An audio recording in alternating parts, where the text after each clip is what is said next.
Can you put your finger on why the pass rush has been sort of inconsistent the last couple of weeks?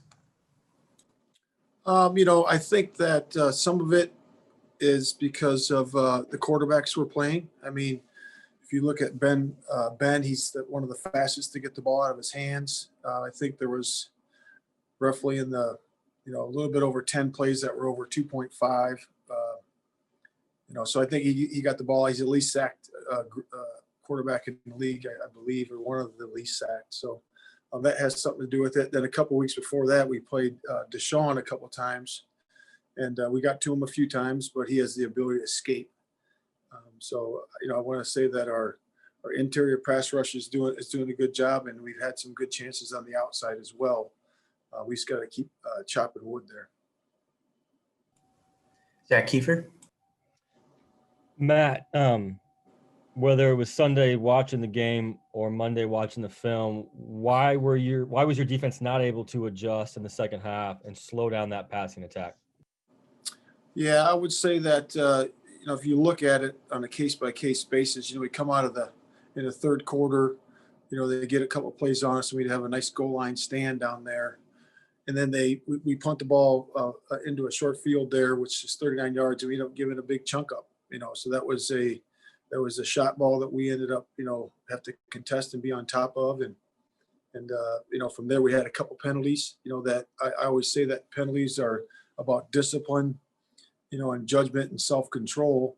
And we had a couple of those. You can agree or disagree with the call, and that's disputed. But when you have those that was another 44 yards or 45 yards. So a good chunk of that was those penalties and that the big chunk play. So I just think we got to do a better job being consistent, and having, like I said, discipline, and self-control at the top of those routes. And our guys have done a good job with that, and they're going to continue to do a good job with that. So we'll just work on those things and move forward. The penalties, did the calls frustrate you? There's always going to be calls. I think when you're playing tighter coverage and you're playing man-to-man, and you're competing all the way through the down on a lot of those deeper type routes, you're going to get some of those. I mean, there's going to be some fighting, some hand fighting at the end of those, and you're going to get, a couple of those a game if you're playing, more of that type of coverage. So, no, you can't let it frustrate you. You just got to keep going and keep making the next call and then move forward. Stephen Holder. Hey, Matt, I wonder if you could just kind of address what's the calculation there, particularly in that second half, where you guys, it seemed like you did play a lot of man, as you said. You're generally a zone team. What in terms of that situation, score, quarterback, what have you, makes man the right choice for you there? And then secondly, I don't think you really blitzed a lot. And you already said that Ben gets rid of it. But when he is hitting some shots and you're not kind of getting home, is there any idea of maybe messing up that timing a little bit as well? Yeah, I think that we did. The numbers show that we did blitz a little more in there. We wanted to have tight coverage because obviously he's a good quarterback and throw it in tight spots. So we wanted to play more man that way. We wanted to take our shots blitzing too. So we ended up doing that. We set Darius quite a bit in that game, and he had some good effect to that regard. We dropped out some different guys at different times, and just to get in the throwing lanes, because when you do pressure him, as you said, he does, Stephen, he doesn't get the ball out really fast, either these little duck under routes or the bunch routes or the screens. And we had some good chances of getting some windows there. And I thought we did a decent job of that. Mike Chappell. Hey, Flus, we were talking to Frank yesterday. He says after every game, Sunday night or Monday, he's always critiquing himself, plays he might want back. Are you the same way? It seems like sometimes whenever something doesn't work, well, the answer is we'll do something else. Do you find yourself being critical like that or not? Oh yeah.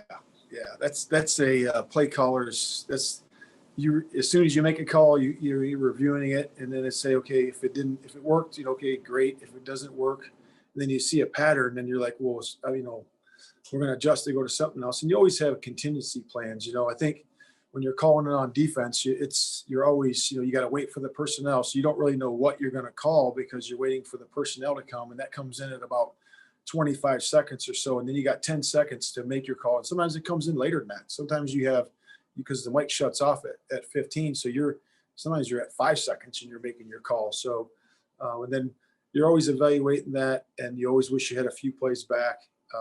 Win or lose or draw, you're always saying that, hey, what could I have done better? And we always do after action report too, in terms of, did we like the game plan? Did we like where it was? Did we like, the initial plan? Did we like the way we adjusted? Did we like, at the end of the day, what was good pressures? What was good coverages against this group if we play them again? So we're always looking at everything. Jim Aiello. Hey, Matt. Excuse me. Your old friend Tony Romo was calling the game the other day, and he said that it was a lot of compliments for the Colts defense, but he said the Achilles heel is the corners on the outside covering in one-on-one coverage. Do you feel like you agree? And then do you feel like you need to give those guys help more often than that? Yeah. First of all, I really love Tony Romo. He's a good friend of mine, and I appreciate him saying those comments of giving his opinion, because that's what he's entitled to. But I feel really good about our corners, and I think they can do a good job in all the coverages. I think we have to do a good job of disguising where we are and what we're doing, and again, we just got to keep on working on the technique and the fundamentals of each position of who we're covering. And then I think that a lot of times comes into play that we have to do a good job of not only what coverage we're in, but who are we covering. Do a couple more, Kevin Bowen. Hey, Matt, as you get to the end of the year and your name kind of gets thrown around in the head coaching mix again, does that remain a goal for you? I assume it does. And then anything you learned a couple of years ago that might change your approach with that process, if indeed that happens here in the next couple of weeks? Yeah, I would just say right now we're focusing on Jacksonville.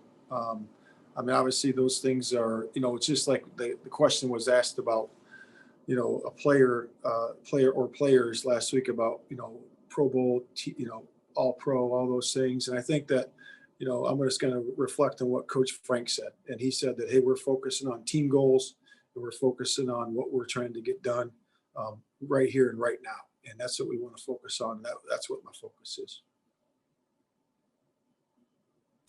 And last question, George Bremer. Coach, I think on NFL Network on Sunday night, Mike Silver said something along the lines of Ben Roethlisberger was calling his own plays in the second half. Did you notice anything? Did they show you any looks that you hadn't seen on tape beforehand, or did they surprise you at all in that second half?